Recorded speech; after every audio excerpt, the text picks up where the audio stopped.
right, welcome back, folks, to our special segment. This segment is going to be very lively. It's now I'm biased here. Uh, Not only do we get to talk about Texas politics, but we get to do so with arguably the brightest political mind to ever come out of the Lone Star State, Matt Engel. But before we get started, I just want to remind everyone to follow us on everywhere you get your podcasts, whether it's Spotify, Amazon, you name it, we're everywhere. And don't forget to subscribe to us on YouTube as well. So before I get started, Matt, let me walk our audience through your background. I think anyone who's ever worked in politics, especially in Texas, probably knows your name. But it's been now almost 20 years since you started the Lone Star Project, and I can think of any number of outfits that have gone into the state, set up shop, and after a cycle they just leave and never to return. So, welcome to our TargetSmart podcast, Matt. We're gonna walk our audience again through the political landscape and a host of other things. But I always like to get started by asking the first question of how you got started in politics and what was your first foray into the arena. For those of you who don't know, Matt gave me my first political break back when I was a youngster knocking on doors. And what was it then, Matt? It was the 5th congressional district. Or the 12th, I forget. It was the 5th at that point. Yep. And although the numbers, have changed a couple of times since then, Albert. Yeah, I think if there was ever a gerrymandered state, Texas would easily take the title as the most gerrymandered state in the country. But again, Matt, you started Lone Star Project again some 20 years ago, and you want to walk our audience through how you. I know that the Lone Star Project doesn't define you entirely. You were a chief of staff to Martin Frost for many years, but also you've moved things around the state politically for as long as I can remember. So walk our audience through how you got involved in politics and what was it that made it become your everyday life. Well, Albert, I first of all, thank you for inviting me on. I appreciate all the great work that you've done. And let me tell you that I've been fortunate enough to work with some very talented people over the years. And Albert, from the very first day that we met him and knew him and he started work, we knew that you had bigger and better and great things ahead. And so you've actually proved us right on that. So I appreciate the help that you've given to me along the way. I got involved in politics really in an unusual way at one level, in that I grew up in Haltom City, which is a suburb of Fort Worth. It's a middle class, working class, small suburb. I was working my way through the University of Texas at Arlington as a carpet installer, and I was fortunate in that one of my instructors realized that I was having to work and having a hard time getting to some classes, and he said, "Look, if you'll go help this guy, this new member of Congress named Martin Frost, I'll give you credit for this entire class." And I thought that was a pretty good deal, and so but a very fortunate deal for me, because Martin Frost at that point was in his 3rd term in Congress, but he was ambitious in the right ways. He wasn't so much personally ambitious. He knew that in order to be successful, he needed to be in the majority in the House, and that Texas needed to continue to elect Democrats. And he saw ahead of time, ahead of many others, the demographic changes that were coming to Texas. And so he was very aggressive in his campaign, even though for the next 3 cycles, even when he didn't have races, he would put together a full-blown campaign operation. I got to be involved in that. He kept me on in the non-political cycles as a staff person. So I got to learn a lot about what a member of Congress does, particularly at the state level. And then got a chance to go to D.C. and become his chief of staff. And I was his chief of staff for about 16 years. During that period of time, I served as for 2 cycles as executive director of the DCCC. and for 2 cycles as executive director of the House Democratic Caucus. And the great thing is, unlike many other members, allowed me to continue to be somebody deeply engaged in the politics of the House generally, and the politics of Texas. I fell in love with Texas politics and the difficulty of it, the diversity of the state, the fact that you did have a dominant Republican Party that was funded, and that there was a crying need for Democratic leadership. That played out in redistricting, and that if some people will remember the villainous Tom DeLay, who was a Republican from Texas. And if you're really looking for the time in which the page turned, that Republicans got complete control in Texas, it was when Tom DeLay was able to pass a highly discriminatory gerrymander of the congressional districts, in which there was packing of minority voters across the state and cracking where you couldn't pack minority voters. And that 2003 redistricting by Tom DeLay really served as the template for redistricting across the South in 2011. And so if you're really wondering kind of who was the godfather of discriminatory political gerrymandering, using race as a proxy for party in political gerrymandering, it was Tom DeLay. It cost Martin Frost his seat. His seat was erased. He couldn't survive that. But I decided that I wasn't going to let Tom DeLay and that effort erase what I thought needed to be done in Texas. So this was right after 2003. I founded the Lone Star Project.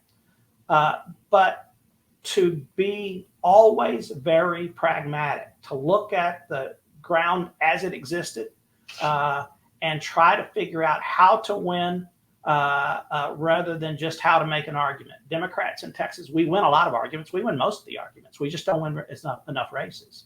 Yeah. And so I focused on a lot of district level, down ballot races, particularly in county level races. And that's really kind of what I've done and stayed at. And while a lot of people say that, gosh, there's a lot of groups that come into Texas and they try real hard and then they leave. Well, that's because they come in kind of not understanding the state very well.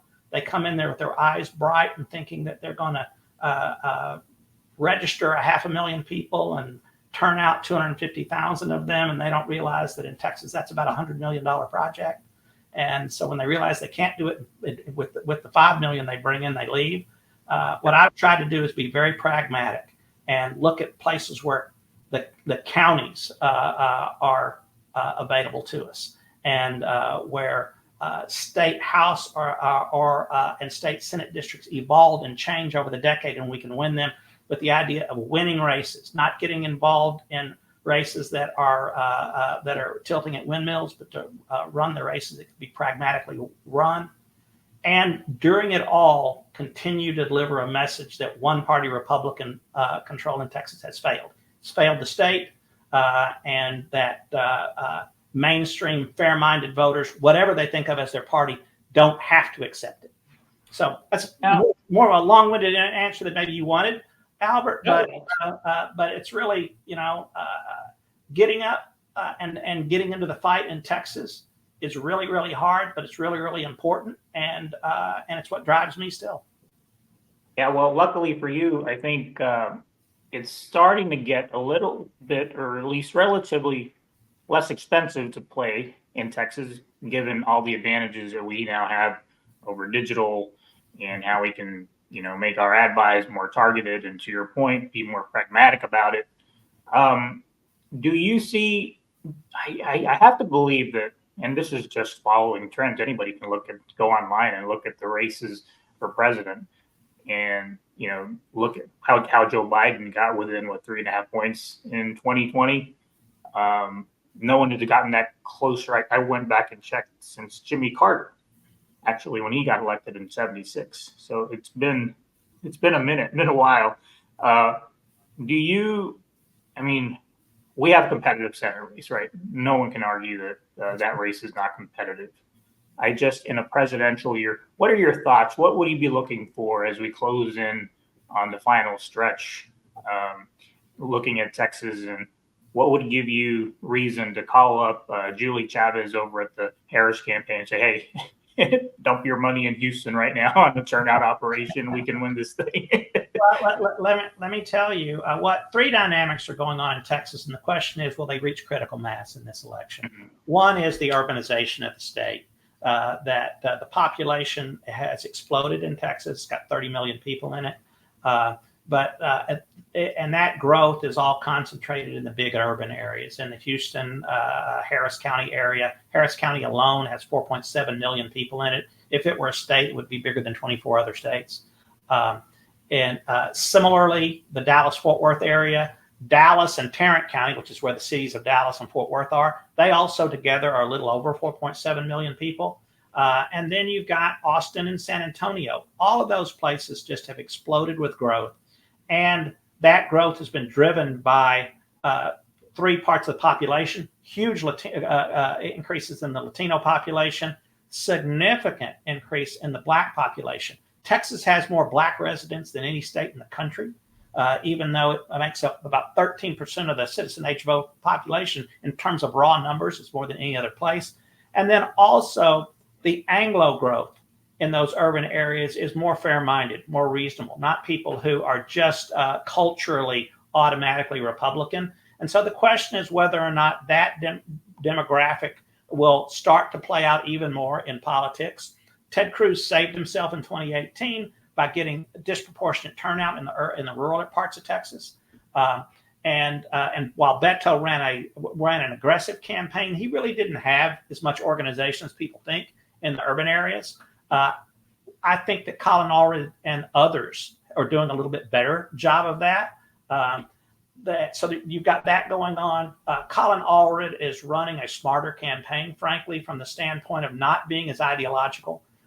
It's not that you have to be Republican light, but you need to see the world from the middle out in Texas and know that the Democratic coalition that comes together is not just a racial coalition of Blacks, Hispanics, and fair-minded Anglos. It's also a coalition of people who are liberal and then people who are fair-minded and think of themselves as either moderates or even a little bit center right. And that the Republican leadership in Texas has abandoned by going full MAGA. And so Colin has done a good job of making himself available to some of those voters in the middle without alienating voters to the left.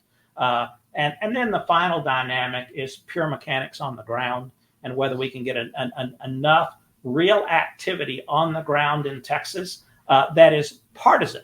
There's oftentimes, and you mentioned, a lot of groups come into Texas and they talk about there being progressive infrastructure and things like that, but they aren't hard and partisan enough. We have to be able to tell people to go in there and vote Democratic for our candidates for these reasons. And if you just say, just turn people out, then there is diversity politically within the Hispanic community in Texas. You got to give people a real reason to vote for the Democrats. And there's more diversity in the Black community than people think. And in the Anglo community, you got to be able to get at least 1 out of 3 of those votes. And so there has to be smart work on the ground.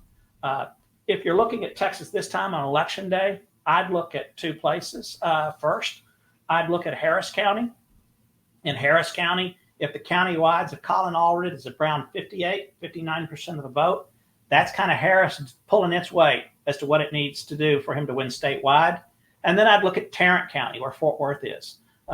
Tarrant County needs to be at about 52.5%, 53%. That's Tarrant County pulling its weight. Frankly, I do a lot of work in Tarrant County. That's where I think if I were calling the Harris campaign and saying where you really need to most efficiently spend your next $1 million or $2 million, I'd say in that North Texas, Tarrant County area. And then I'd go out from there to some of the ex-urban counties that touch on those counties. Fascinating. Well, I try to bite. I have to bite my lip when I'm having these conversations with people because I get carried away. I was at a big event yesterday. Everyone was asking me, "So are those Texas numbers real?" So just follow the trend line. Of course it is. Yeah. We've been working our way. Say we, Matt Angle and company, have been steadily chugging along. It's a heavy lift. Make no mistake. It's a heavy lift. And if you're the Senate committee, I mean, this is the thing in Texas. If the Senate committee, you got to decide, okay, Texas is a giant state; it's very expensive. Are we going to put something in Texas that we don't hold, or try to do something that we do hold? And so I understand. That's why I tell people in Texas, quit looking for the national party to bail you out. We got to save ourselves. There's no cavalry coming ever. So yesterday I ran into a number of Texans. I came into Washington for an event, and I couldn't help but think of all the talent that has left, myself not included, that has left the state to work on presidential races or party committees. And I thought to myself, man, at some point, some of you have to go back and either run for office or help row the boat, because we're getting there. You have a bird's eye view of all the talent, Matt. Who would you say are some of the rising stars? Whether they're in the legislature, is it a mayor? Everyone always asks me, so when's the next Latino Obama? I'm like, that person is probably in some school board right now, for all I know. But you want to share your thoughts on folks to keep an eye on? I think we have a bench. Yeah, there's definitely a bench in Texas, and I'm also frustrated by the number of operatives who kind of earn their spurs in Texas and then actually earn their living in other places later on.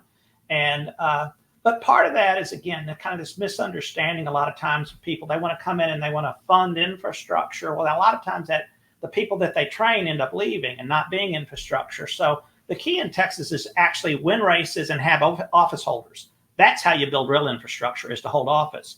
And but we are, I think, blessed with more and more what I would call rising stars at every level.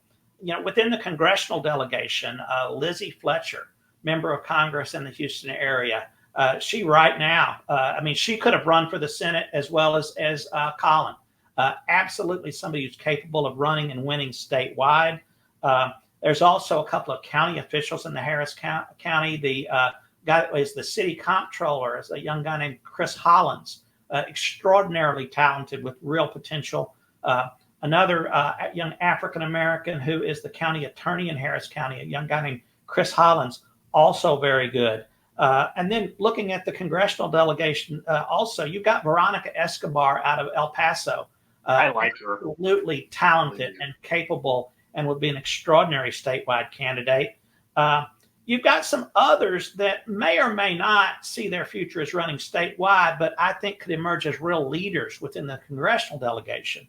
Mark Vesey has started to really rack up some seniority and do good work out of Fort Worth. He's African American who represents a district that's majority Latino, and has been a real champion on things like voting rights, voter ID, things like that. There's a young Hispanic progressive out of Austin named Greg Casar, extraordinarily talented, and I could see him become a real progressive force within Congress.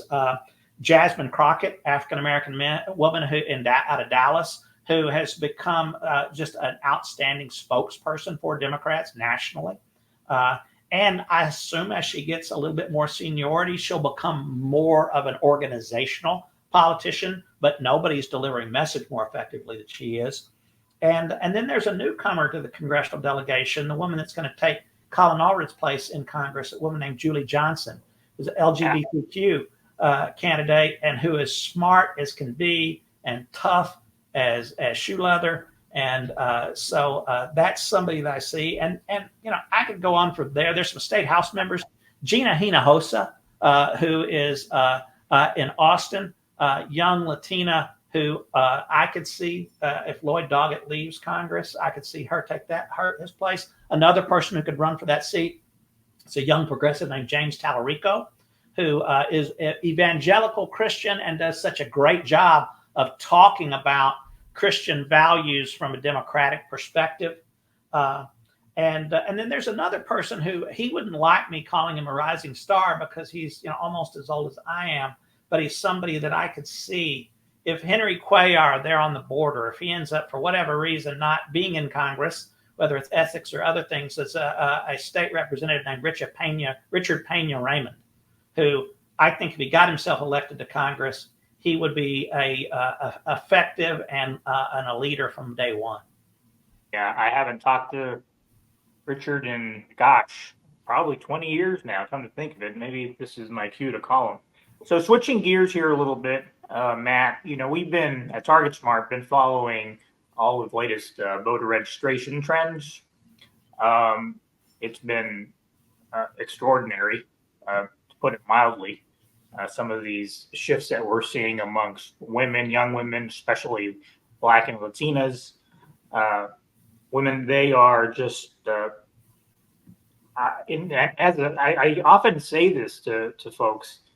I think as men, there is no way that we can begin to understand the pressure points that they're feeling as women, especially if you live in Texas or one of these states where these archaic abortion laws have kicked in, whether it's Georgia, where we've now lost 2 women thanks to Trump. But in Texas, I was digging through some of the numbers, and I don't think we've released our latest data points there yet. But what's happening? They purged like over 1 million voters here recently. And I know some people are deceased or whatever, but am I reading those numbers correctly? What's going on there? Yeah, they put 1 million people on their purge list and remove them from the rolls. And some of them are legitimate. Some people have died. Some people moved out of the state. Things like that. But what that really is, though, is a gotcha operation. And the way they do that is they send a notice to your house. And if that comes back as undeliverable, they will assume that you are no longer there, and then they immediately unregister you. And of course, we know that disproportionately affects people who move a lot, which disproportionately affects people of color, Black, Latino, and poor Anglos, and students, young people. And so that's what it is. But I will tell you, Albert, it's more than that. It's more than the literal purging of the vote, because those are some things you can mechanically deal with. If somebody goes to vote and they're able to prove their residence, they're going to be able to vote and cure it on the spot. They have to know to do that, and so they create it. So we have to educate people to do that. But more important, what you see with Greg Abbott, particularly the governor, and Ken Paxton, who are just virulently racist and discriminatory. What they want to do is create an atmosphere of confusion and fear around voting. That, well, gosh, maybe I'm not allowed to vote, and if I show up, I might get in trouble, or it's a lot of trouble, or this is so complicated. And again, it's a strategy that they played out for 20 years, and it's the notion that as the Texas population becomes more diverse, becomes browner and less white, that rather than really lifting a finger to try to earn any of those votes, they would rather suppress it across the board. That's a huge challenge for us, but it's also an opportunity, because they basically are saying they don't want any vote other than people who look and sound like they do. Well, obviously, I enjoy following what's happening in the Latino electorate, not only in Texas, but across the country. And, some of these numbers on Hispanic men, particularly young Hispanic men, are concerning to me. But I don't know what that message is right away that they need to hear. I mean, I point to Project 2025, for example, for people within my own family who recently, I have a cousin, get this, man, she's Linda. She is probably 5 years younger than me, but it took her 23 years to get her green card. And I'll never forget, she'd gotten the notice that, congratulations, your paperwork is now done. And then COVID hit, the pandemic. So they had to cancel her appointment to go before the judge and do all that, do whatever it is you do to get your green card. And then the migrant crisis, happened. You had the influx of people, not only from Venezuela, but other people who were not Mexican, right, coming into town. And there was this hostility that started brewing within my own family towards immigrants. I'm like, oh, do you not remember that was you at one point?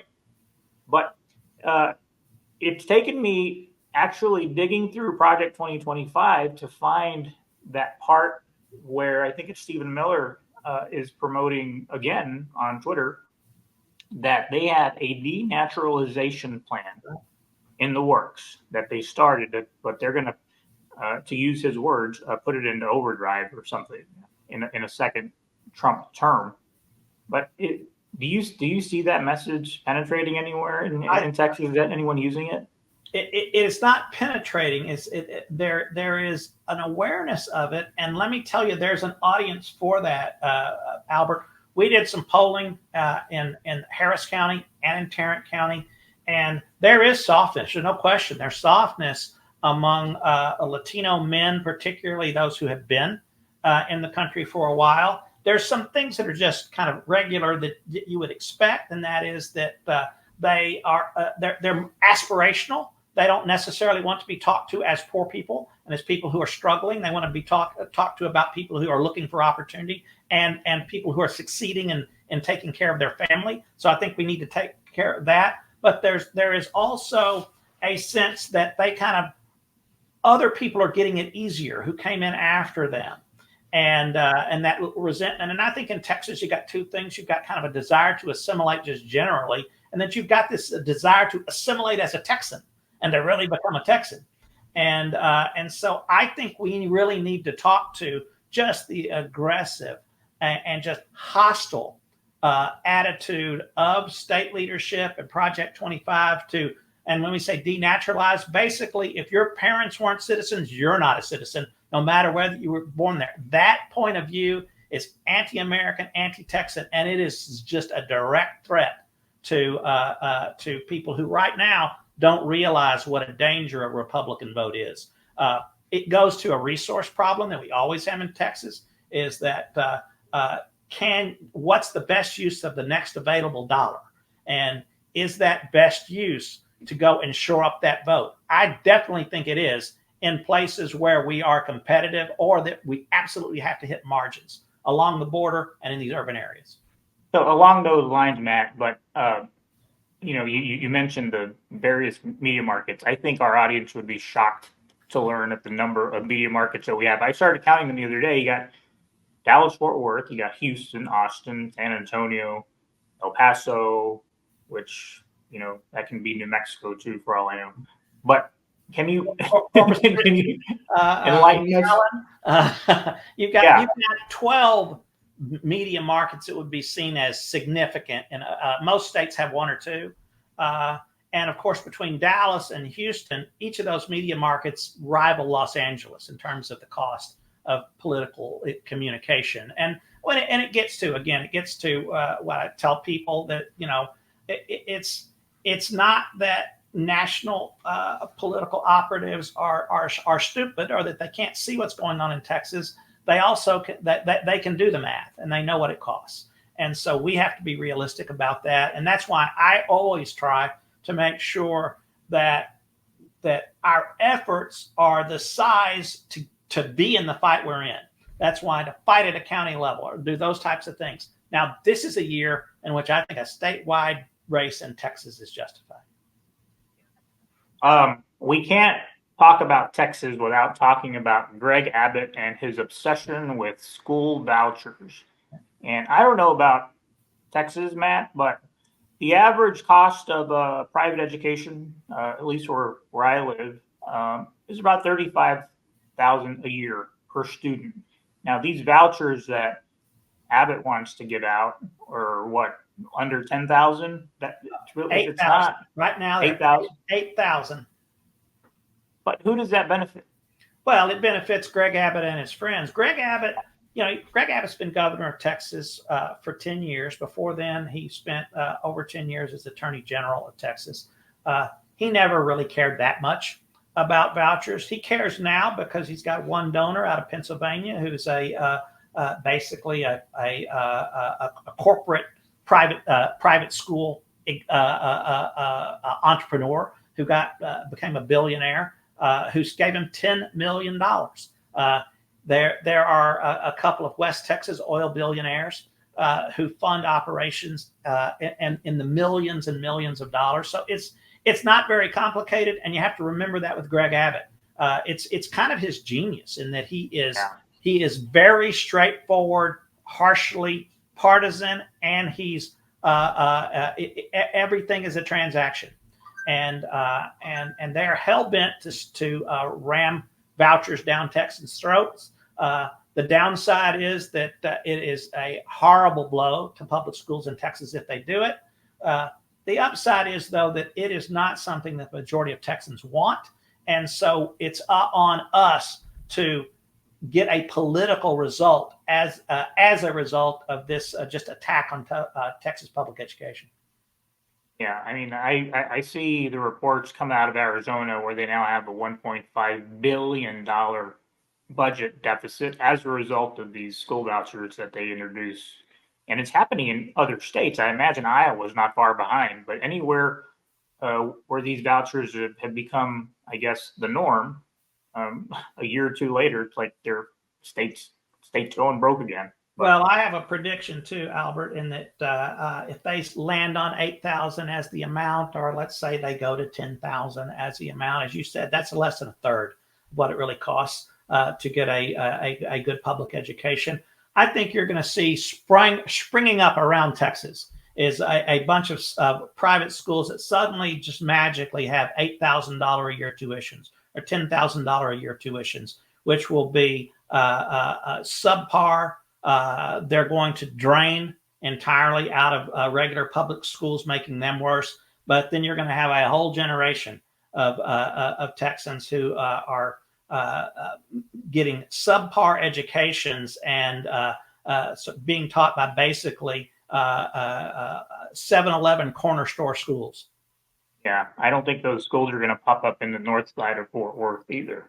That's exactly. But that's a whole other conversation. This morning I woke up to an ad, switching gears here again, but still talking about Texas, Matt. I woke up to an ad that the Harris Walls campaign put out using the sad and one could argue just sick case that happened with this young girl in Kentucky. You may remember her from Governor Beshear's reelection campaign, where she talked about her experience of having to undergo abortion care because of a abusive stepfather. I think Texas is kind of like ground zero, much like Georgia is for the abortion debate, where women are. It's happening. They're being forced to go out to a parking lot. I know it sounds graphic and awful, but again, this is one of those cases where you and I can't really fully relate. I mean, the closest I can think of a situation that might involve me would be going to the ER and I've got chest pains and the doctor telling me, hey, we'll go out to the parking lot. If we think you're having a heart attack, I'll get this judge to give me the okay to treat you. But even that doesn't even come close to what these women are having to experience. Do they now believe it? Because I think what happened with the Dobbs decision, that it took a while for it to marinate, right? It took a while for Texans to actually start seeing these awful stories evolve, if you will. It's our most powerful message, Albert. There's no question about it. And I've looked at this, a dozen state house polls. I've looked at 3 big county level polls, and it's not just with women. Frankly, it is with men who. I mean, it affects fathers and brothers and sons as well. And it's not, in my view, it's not really whether or not men can relate to what the woman is going through. They can relate to the prospects of an 11-year-old daughter being raped and becoming pregnant and having her childhood robbed because she's forced to go through childbirth, or having the horror of a complicated miscarriage in which not only are they losing a child that they wanted and their wife wanted, but run the prospects of losing their wife. And that's playing out in real time. It's happening to real people. I think for the first time in Texas, it's something that the legislature and the governor has done that isn't seen as, well, it's targeting poor people or people not like me. And so I feel bad about it, but it won't affect me. This is a problem I had a colleague say that people can't buy their way out of if it happens to them. And so you will see smart campaigns in Texas using that no matter what level they're running at on the ballot. Yeah, I mean, what happened to us, Matt? I think you and I both remember the Ann Richards, Clayton Williams debacle, where he made a joke referencing rape, Yep. and that was a bridge too far for most Texans, and we ended up with Ann Richards, who was a force, obviously. But how do we get there? How do we get to where we are now? To where we were back then? I don't know. I mean, I don't know the answer to that either, other than, we do have to realize that one party decided to give up on truth and facts as a baseline to work from. And you can blame Donald Trump, but I can tell you, as somebody who's done work in Texas, this was happening before there was Donald Trump. It was happening going all the way back to Tom DeLay, when you had one party that decided that their path to holding on to power was to basically gaslight the public and try to activate some of the worst impulses of people in our culture. Yeah, and I think you covered this, which was going to be my next question, Matt. But which issue do you think is going to dominate the political landscape in Texas, if that is at all possible? Because I still believe that it is South Texas is, you may as well call it a different country, because it is the disparities in just basic income, the income inequality, compared to Austin or North Texas. Which issue do you think is going to dominate the landscape in November, if that's possible? Do you think it's going to be abortion rights? In places like, I think in places like the border, in places that are more marginal, I still think that the attack on persons' ability to control their own body is important, but it has to be part of a bigger message, and that is taking away your opportunity to succeed, to deny people the ability to have a family and to take care of it, and to really go to people's struggle and their desire to obtain and stay in a home. I think there needs to be an important economic layer to that doesn't go to, we're helping poor people, it goes to, we want you to have the opportunity to succeed, and for you to realize the fruits of your labor. And I think sometimes Democrats miss that. Frankly, I think that's one of the things that groups coming from outside Texas often miss. They miss the ambition. They miss the desire to succeed that sits in Texans, even of meager means, whether they're Black, Hispanic, or Anglo. And you've really got to talk to that aspiration.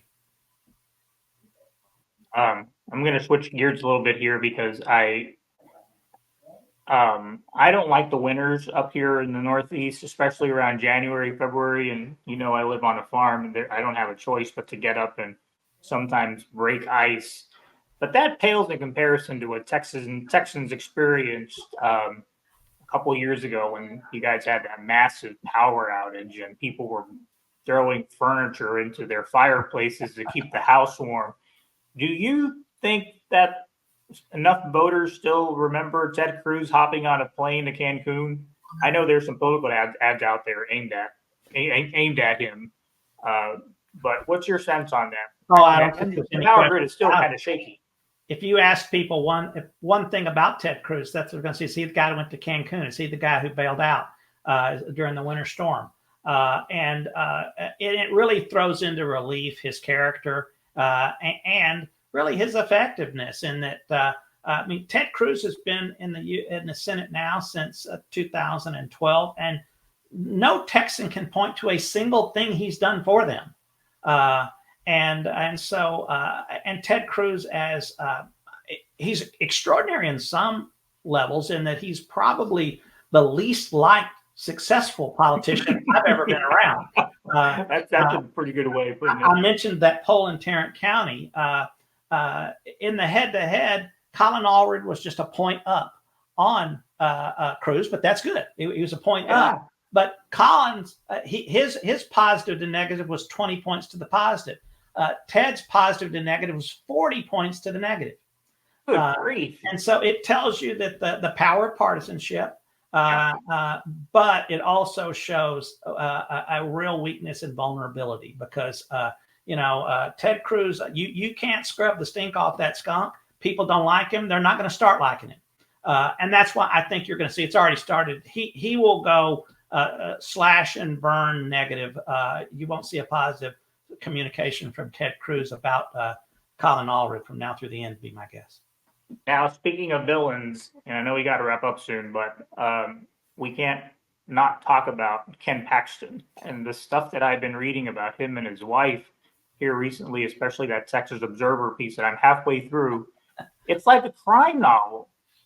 I mean, how do these people get away with this stuff? And I know there's all kinds of, when you've got money, you're able to skirt our judicial system. But, that's what I love about this country, right? My parents came from Mexico in a place where, they just sweep stuff under the rug if you have enough money. But here it seems like eventually the truth comes out, and people end up having to pay for their deeds. Sounds biblical in a way, but it happens. What can you share with our audience about Ken Paxton that maybe the average? I know he's probably on Trump's shortlist for AG, which is frightening. Yep. And but you want to give your 1 minute, 2 minute version of who Ken Paxton is and why he's always in the papers. It sounds flippant, or it just sounds like just political story swapping. But Ken Paxton is a straight up criminal elected official. I mean, from the time when he was in the state house, he was swindling even his colleagues. One of the first crimes that he committed was that he set up a deal to sell shares in a speculative adventure. And so he got his colleagues to buy into it. And he said he was buying into it too, never letting them know that he was also getting a share for every body he suckered into making that sale. He ultimately got indicted by that, and he was indicted for it for several years, but then got off because of he got it moved into basically a civil court, and was able to get by with ultimately community service. But he is literally a confirmed criminal. Now, there's also a fun thing, and this is also true. We have the videotape of this. This but tells you his character. He was going through a metal detector like you go through when you're going into a courthouse, and you have the bins and everything. Well, one of the bins ahead of him, somebody had left a Mont Blanc pen in it, and so he picks up this pen. He looks at it. He looks over at the guard, and then he puts it in his pocket and walks away with it. Birds of a feather. Pilfered a pen. But it's frustrating to me, because we've been calling out at the Lone Star Project. We've been calling out Ken Paxton from the first day that he announced for Attorney General. The megaphone really never got turned to the voters by the press and by the media, and Republicans shielded him. They were afraid, because he has a base within the religious evangelical Republican community, and that's really sheltered him. I think now he probably has kind of reached that critical point in which there is general understanding that he's corrupt by voters. I think that if he doesn't get some type of appointment, and hopefully he doesn't, because Trump won't be president. But if Trump is president, I think he does. I think he gets a pardon for any crimes he might have committed, and I think they move him. But other than that, though, I think he's the most vulnerable Republican in 2026 in Texas. And people in 2018, we talk a lot about Beto almost winning. Actually, Paxton came closer to losing than Cruz did in 2018, and so it's one of my goals is to for Ken Paxton to no longer be in office after 2026. Well, on that note, Matt, why don't you tell our listeners where they can find you? Your Lone Star Project website, and for folks who want to get more involved or perhaps contribute to your cause and in any way. Well, Albert, thank you. If you want to know the damage that Republicans are doing at the local level and the statewide level, go to LoneStarProject.net. And if you want to keep up on a day-to-day basis, sign up for our daily news clips and commentary. And if you want to really make a difference that will change the country, please contribute to the Lone Star Project, because every dime that we raise from this point on will be put directly into voter contact in the key counties of either Tarrant County or Dallas County. Excuse me, or Tarrant County or Harris County, excuse me. Yeah, I hope a 20th anniversary party is in the works where we can raise money for the Lone Star Project, because I think that timing is going to be impeccable. I think 2026 is just going to be huge for us in Texas. I really believe that the numbers are in our favor, but we need everyone's support, obviously, to make that happen. And look forward to having another conversation. Thinking ahead and look out for that, particularly around if we have an inauguration to celebrate, you may see a Lone Star Project celebration too. So. There you go. All right. Thank you, Matt. We'll have this. We'll have you back on soon. I hope to talk about Texas. All right. Thanks, Albert. And friends, that's a wrap for this week's version of the TargetSmart podcast. I'm your host, Albert Morales. Don't forget to follow us on all the various apps where you get your podcasts, whether it's on Pandora, Amazon, you name it, we're everywhere. And don't forget to subscribe to us on YouTube as well. We'll see you next week with our guest, Amy Chapman. She is the political operative of political operatives in the great state of Michigan. She's got a lot to share with us, giving us a sort of a bird's eye view of the state of play in Michigan. Looking forward to that. So until next week, we'll see you.